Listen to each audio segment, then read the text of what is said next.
Hello, my name is Kim Sauer at Electronica 2014. I'm joined today by Peter van den Eijnden from JTAG Technologies. Peter, thank you very much for taking the time out of your busy schedule here at the show to talk to us.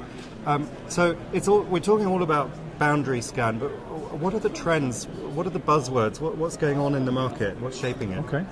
Well, the most important thing that's going on is that modern chips, of course, are built from a number of different IP blocks, intellectual property blocks from different vendors, that these come together at chip level, and that now at chip level you get a system that again needs to be described properly so that you, through the JTAG interface, have access to all the different elements and also can configure and build together the entire chain inside the chip. Because if you have multiple blocks in a chip, you can turn off the block and then all of a sudden your boundary scan chain or whatever you have might be interrupted. So you need to have provisions in the description of that chip and its capabilities on how to access an element of the chip and how to turn it on and off and what happens if you turn it on and off. So that's described in the new version of the standard .1 2013. The first standard, the original standard, originates from 1990, so it has been revised and now again being revised to incorporate the latest developments in chip technology.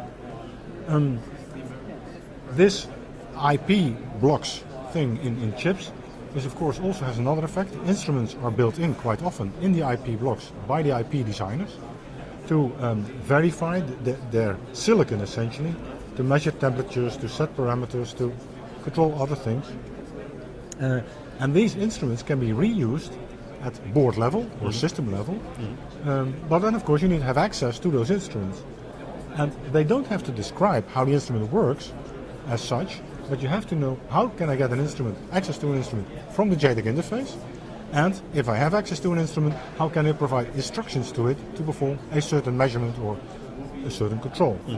That's described in 1687, which partly overlaps also with the .1 2013. In 1687 you see a description of the network that's between the JTAG interface and the instrument connectivity language or network, and a language that describes how you can operate the instrument without having to know all the details of the instrument itself. And that PDL, procedural description language to describe the operation of the instruments, is also available in .1 2013. So if you have a less complex chip, the .1 2013 version of the standard is already sufficient to describe its capabilities. If the chip gets more complex, you may need 1687 as a standard to describe it. Using those embedded instruments and capabilities allows you to maybe measure other phenomena on boards and systems that you cannot normally detect with standard tests, but for which you need instruments embedded in the systems.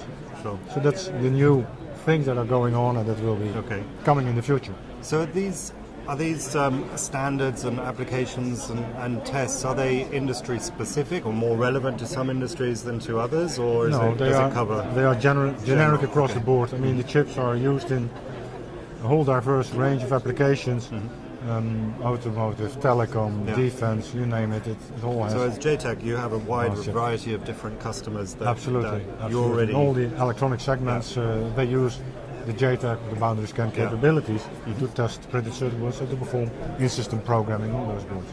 Yes. You're also here at Electronica with your own stand, and you're showing your solutions here. What's been the feedback so far? It's very positive. In our products we focus now on being able to not only test digital parts of a board but also cover analog parts of your printed circuit board, because the .1 standard is mainly for digital pins, digital boundary scan. There is a standard .4 for analog, but that's unfortunately not implemented by too many IC vendors. However, using .1 and some other capabilities on boards, we can still test also analog parts of the board and thus increase the fault coverage. And that of course is important, because in the end, if you manufacture a board, you want to be able that you cover as many faults and ideally 100% as you can.